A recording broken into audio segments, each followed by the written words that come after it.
The air shimmers over the savannah, thick with heat and the drone of unseen insects. The small clan of Homo Erectus moves with the rhythm of a single lung, their lean bodies hugging the low scrub. They are hunting alone our Ankylosaurus, a beast of immense power, its back adorned with a bizarre sail of skin and bone that ripples in the heat haze. Their survival skills are tested daily in this prehistoric world, but this hunt feels different. The air is tense. Kale leads the point. His grip sure on the haft of his spear, but it is the stone in his other hand that truly matters. It is a perfect, symmetrical teardrop of flint, its edges brutally sharp. He alone can craft the symmetrical, bifacial teardrop of the Acheulean hand axe, a technology that feels like a miracle of translated thought. These ancient tools are the fulcrum upon which their world pivots, the sharp wedge that separates them from the scavenging, frightened hominids that came before. They can butcher a carcass in minutes, not hours, stripping the meat before the true lords of this land. The great theropods catch the scent. The hunters close in. The plan is simple, born of a dozen failed attempts. They will drive the herbivore towards a gully, where its bulk will become a liability. The young ones, Ilara among them, yip and shout from the flanks, waving branches to spook the creature forward. It works. The Ankylosaurus bellows, a deep fluting sound of annoyance, and lumbers towards the trap. Kalen to others, Geo on Mon, wait at the gully's edge, spears ready. The ground trembles as the dinosaur crashes through the brush. It sees the drop too late, skidding to a halt, its huge, hoof-like claws digging for purchase. It turns cornered and furious. Geo throws his spear, it glances off the thick hide. The beast swings its heavy tail, a wrecking ball of muscle and bone. Geo scrambles back, but Mon is not as fast. The tail catches him in the chest. Sending him flying into a thorn bush with a sickening crack. Chaos erupts. The carefully laid plan dissolves into a frantic scramble for life. The Ankylosaurus rears its bellow now, a roar of panic and rage. Kale sees his chance. While the beast is distracted by the screaming Mon, he lunges for its thick fall. The hand axe raised to slash at the tendons. But the ground is slick with churned mud. His foot slips. He falls hard, his left hand thrown out to break the fall, landing flat against a half-buried boulder, just as the dinosaur stomps down in its panic. The sound is not loud, but it is final. A wet, dense crunch. Not of bone breaking, but of bone being obliterated.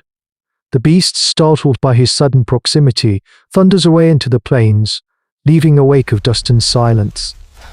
The clan rushes to him, their concern for Mon momentarily forgotten. Kale does not scream. He simply stares at his left hand, now a mangled purse of skin holding a ruin of shattered bone and blood. The only hand in the clan that knows the fire hidden in the stone. In that moment, the fate of these early humans rests not on the strength of their arms, but on the ghost of a skill now wrapped inside a broken man. Days bleed into one another under the oppressive sun.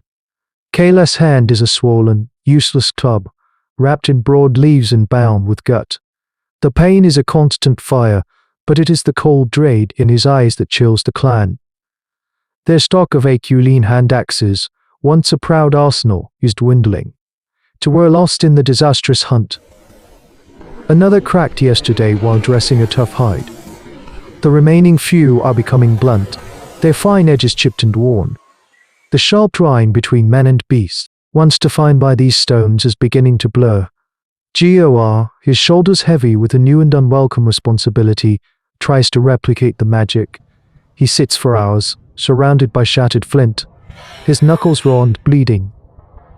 He takes a hefty river cobble and strikes, but his motions are all wrong. He brings force where Kale brought precision with the stone, anger where Kale brought a quiet conversation with the stone. The flint does not flake, it shatters into useless, jagged chunks. He cannot find the platform, cannot feel the angle needed to send a shockwave through the core and detach the perfect, curved slice that forms the percussion bulb, the signature of a successful strike in flint knapping. Kale watches from the shade of an acacia, his face a mask of impotent agony. He grunts, trying to guide Geo with gestures from his good hand, miming the subtle flick of the wrist, the specific way to brace the core against the thigh. But the knowledge is in the nerves, in the memory of muscle and bone that his broken hand once held. It is a language of touch that cannot be spoken. The clan's hunts become more desperate, their processing more dangerous. They manage to corner and kill an old, sick iguanodon, a boon that should feed them for a week. But without sharp tools, butchering the colossal carcass is a nightmare of hacking and tearing. They are forced to use blunt choppers and the jagged, unreliable shards from GORS failures. What should take an hour stretches into a grueling afternoon. The scent of blood and viscera hangs heavy, an open invitation in this world of ancient predators. The invitation is answered. First come the pterosaurs, circling like vultures, their leathery wings casting flickering shadows. Then, slinking from the tall grass, a pair of Utahraptors appear. They are not the largest of the theropods, but they are killers perfected by millions of years of evolution, their sickle claws held aloft like a surgeon's blades. They watch, intelligent eyes calculating. The clan shouts and brandishes their spears, but the raptors are not intimidated. They know a struggling predator when they see one. The slow, clumsy butchering, the scent of fear, the divided attention of the humans. It all signals opportunity. One of the dinosaurs finds a charge, drawing the attention of the hunters, while the other darts in from the side, snatching a huge slab of flank meat and dragging it away. The clan can do nothing but watch. They are losing their food, their dominance, their edge. That evening, huddles around a low fire. The meager meal does little to warm them. They look at their dulling stones and then at K-less ruined hand. They are staring into the abyss of their own hominid history, at a future where they are no longer the makers, but simply meat waiting for a stronger jaw. This is the brutal reality of prehistoric life a million years ago. The loss of a single mind, a single skill, can unravel an entire people. The hunger is a hollow ache in their bellies, a constant, whining companion that solves every thought. Another spear point shatters, its fine edge crumbling against bone. Geo throws the useless stick down in disgust, his rage a hot, useless thing. There are people coming undone, the intricate knots of their society loosening with every failed hunt. The laws of paleontology are simple, adapt or perish, and their primary adaptation is failing. It is Alara who breaks the cycle of despair. She does not approach the flint pile with GORS brute force, but with a stillness that is almost unnerving. She brings kale water, chews roots into a poultice for his fever, and sits with him, watching. She does not watch his good hand as it mimes the actions. She watches his eyes. She learns the wince that means the angle is wrong, the slight nod that indicates the right kind of stone, the frustrated hiss when a core is struck with too much dead flat force. She picks up a flint core, feeling its weight, its balance, its hidden tensions. Kale, propped against a rock, whispers, his voice a dry rasp. He cannot give her the words, for they do not exist. Instead, he gives her sounds a sharp tack for the strike, for the way the flake should shear away. He guides her to use a piece of antler, a softer hammer for finer work, a piece of primitive osteoid on toolmaker technology that allows for more control than stone on stone. For 2 days, she failed. Her hands are cut and bruised. The pile of shattered rock around her grows. The others watch with a mixture of pity and waning hope. But where Geo met failure with fury, Alara meets it with a quiet, obsessive focus. She is not merely striking the stone, she is listening to it, trying to hear the ghost of the axe within. Then something shifts. It is a moment of profound change, a true cognitive leap in the long story of human evolution. As she prepares to strike, she remembers the look in K-less eyes, the memory of 1,000 successful blows. She adjusts her grip, turns the core a fraction of an inch, and brings the antler down not with force, but with a focused, surgical snap of the wrist. The sound is different, not a crack, but a clean, resonant thwack.